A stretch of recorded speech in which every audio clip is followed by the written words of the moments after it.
am Chad, Courage Barbell, coming at you live with more great information. Today, we're going to talk about another one of my pet peeves. So I have so many of them. Incorrect setting up of bands. I'm a huge fan of bands. I'm a huge fan of accommodating resistance. I'm a huge fan of force work, or force training, dynamic work, speed work, whatever you want to call it. But I continue to see these things getting set up incorrectly. So we're going to go over some of the simple ways on how to set it up correctly. A couple of the biggest problems are no tension at the bottom of the lift, which you don't want to come from no tension to tension part of the way through the lift. Or they set them up and they do not have them set correctly where it pulls in a straight line. It'll be pulling them forward or backward. And you don't even realize they're fighting against it. Then when they go to a straight weight, everything's out of balance and they can't figure out why. So let me just start with this. It's all pretty simple, and I'll try to keep it as simple as possible. So one of the big things that I see is people just looping the band around whatever haphazardly, and they're not paying any attention to what they're doing. Remember, when you're using bands, we're using one band on one side, one band on the other side, or multiple bands. So we want them to pull pretty evenly on both sides. An easy way to do that is to just set them up a little more intelligently. So when I'm going to loop my bands around something, I'm going to go the same way. If I go outside to inside, inside to outside. These ones actually went inside, but for the camera, I'm going to go outside. I'm going to grab here, and I'm going to loop this band through right here. Now, what I'm going to do is I'm going to move it so that this band is right here. And that's, right there is pretty loose, and it's snug and good, and then bam. And that's going to be really easy to simulate on the other side. It's not very often that I actually pick up a bar that I put bands on where I go, oh, I got to change something, one's different. And that's because I just pay attention to how I set them up, and I set them up correctly, exactly the same every time.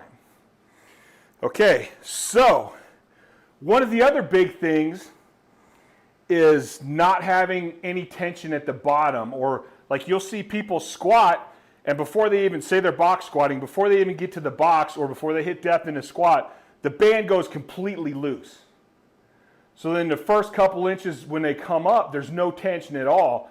Then the tension starts. We don't want that. We want a really even increase in tension throughout the lift. So there's going to be a lot of different ways to do that. If you're lucky enough to have a rack that has pins, you can spread these pins out. If you loop it around a pin like this, only looped around the pins, the more you spread it out, the more tension you're going to get. So if you do your warm-ups and you're like, hey, you're loose at the bottom, okay, put another pin in here and loop it around two pins. Or loop it around this pin and then skip a hole and loop it around here.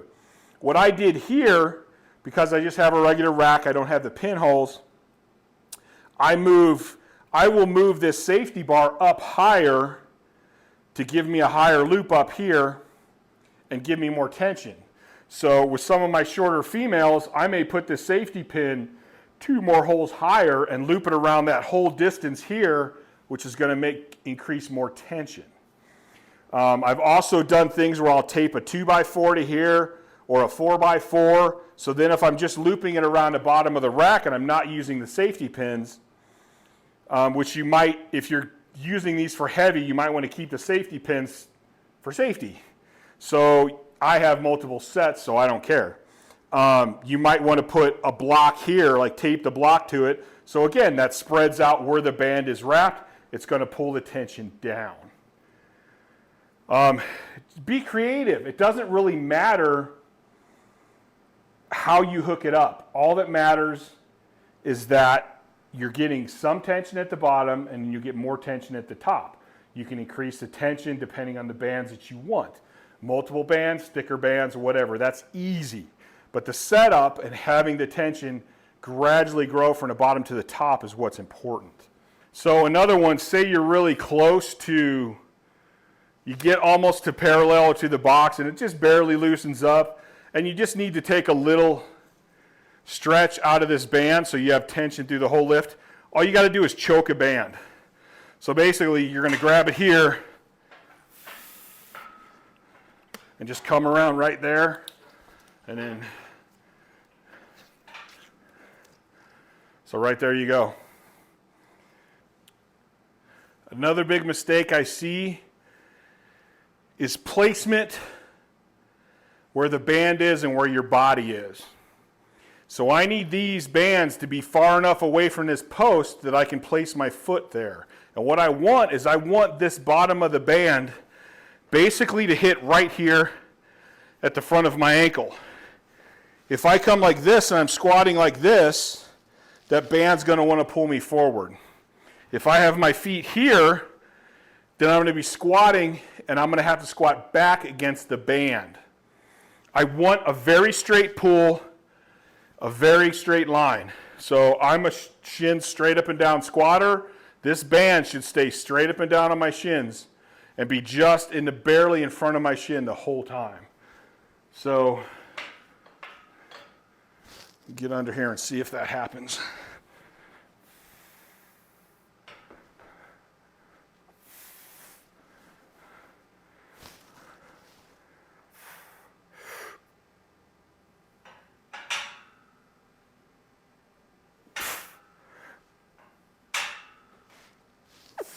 So you can see it's pretty straight up and down, and it's pretty much right at the front of my shin. So now we move on to the bench. I have a competition bench, but this is before they had them with the pegs for bands. So I kind of came up with my own little contraption here, these wood contraptions, so that I had a place to hook the bands that would be pretty close to being straight up and down with my bench. A lot of times you don't use a whole lot of band tension. I know when I do my dynamic stuff, I just use a mini. So what I'll do with this mini is, again, I'm thinking about how I put it on and how I can easily match it to the other side. So I'm going to double it, run it over, make sure it's even, grab both ends, put them on there. Hardly ever have issues with one side being different than the other. If you don't have this, you can make one. It's just 2x4s, some glue, some screws, yada yada, pretty easy. You can use a dumbbell, same thing with the squats. You can put a dumbbell on the floor. If you have the round dumbbells, you're going to need to put something under them so that they don't roll. I'll use extra hunks of mat usually. If you have the hex head ones, they're pretty good. Remember, the more tension you have on the band, the heavier the dumbbell is going to have to be. If you need to expand and take more length out of the band, put two dumbbells next to each other, loop it through both handles. Just be creative. All the things I'm going over are what's really important. So again, with this one, I want to make sure I touch and there's still tension on the band. I don't want this band going slack throughout the lift at all. And then what we're going to do is we're going to see where I line up and if my band is straight up and down with that bench. Now remember, a bench is not a straight up and down movement, but basically what I want, where I touch, I want that band pulling straight.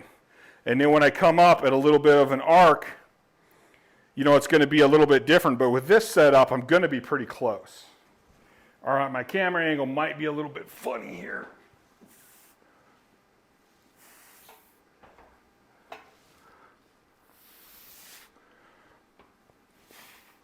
So basically that band's pretty straight.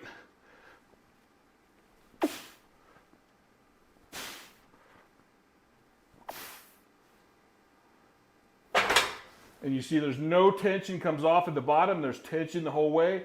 The band's pretty straight with my bar path. That's what I want. Okay, so that's pretty good, easy overview of bands. Now, sometimes we use reverse bands, so we'll loop them around the top. Same thing, what are you looking to, how much are you looking to deload? Say if I'm doing a bench, I'm like, okay, I want to take 135 pounds off the bottom. Well, I'll hook the bands up, set the bar weight at 135, and see if it hovers right about where I'm at. Then I know it's taking about 135 pounds off. But again, the real key things of that is like, hey, I'm using bands, I want it to take some tension off. I don't really give a shit how much tension. The biggest thing is always make sure you can come all the way down.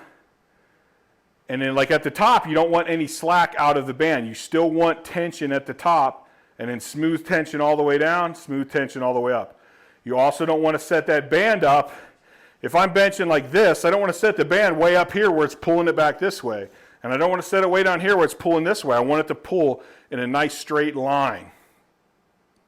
So depending on what your gym has, you may have to be creative with how you can set it up. But try to set up the bands making sure there's no slack, making sure you have a straight pull.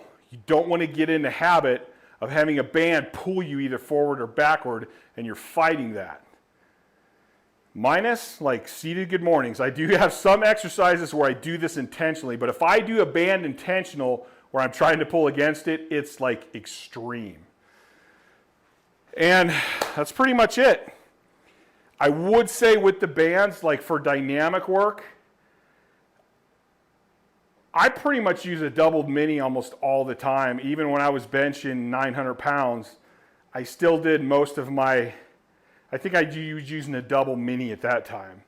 With my squats, I went up to blues and grays sometimes, which are the super thick ones. But you can go to Elite FTS, and they'll kind of give you a general. Like a micro mini is a good double for anybody benching like, less than, between 150 and a couple hundred pounds. Micro mini is probably going to do it. Above that, a regular mini band. For squats, this is actually an average band. I use the average band pretty much for everybody squatting under 500. Once you get to 500 to 700, we're using a gray. Upwards of 700, I'm using a blue. But depending on the bands that you have, you can't go by color. It's all going to depend. So just try to do a little research on your own. Find out what bands you're using, what they recommend for tension. I'm not one of those guys that goes, oh, it's this band, it's going to be this many pounds. Because it might not be. If somebody's 5'4" and somebody's 6'9", it's going to be different tension. How you set it up is going to be different tension. Like you can't go, this band is going to add 100 pounds. There's too many different factors to it. So I don't even worry about it. The bands are for accommodating resistance. That's all I need to know. All right, guys, please like the channel. Please subscribe to the channel. Please share the channel. Please go to Chad Ikes on Instagram. I post a lot of what I think is cool stuff on there. Please go to CourageBarbell.com, pick up some apparel, stickers, banners. I got banners for your gym. I got new banners coming. Even if you're a home gym, we can get you a banner for your home gym, which is kind of cool. Please go to CourageBarbell.com. Yeah, please go to Courage Barbell Unlimited Podcast. We have lots of killer guests on there. Lots of great information is coming out of that podcast. And I'm trying to get rid of the meathead mentality and teach people how to lift more damn weight. Like get stronger, yes, but how much weight can you lift? And that's it, guys. I'm out of here.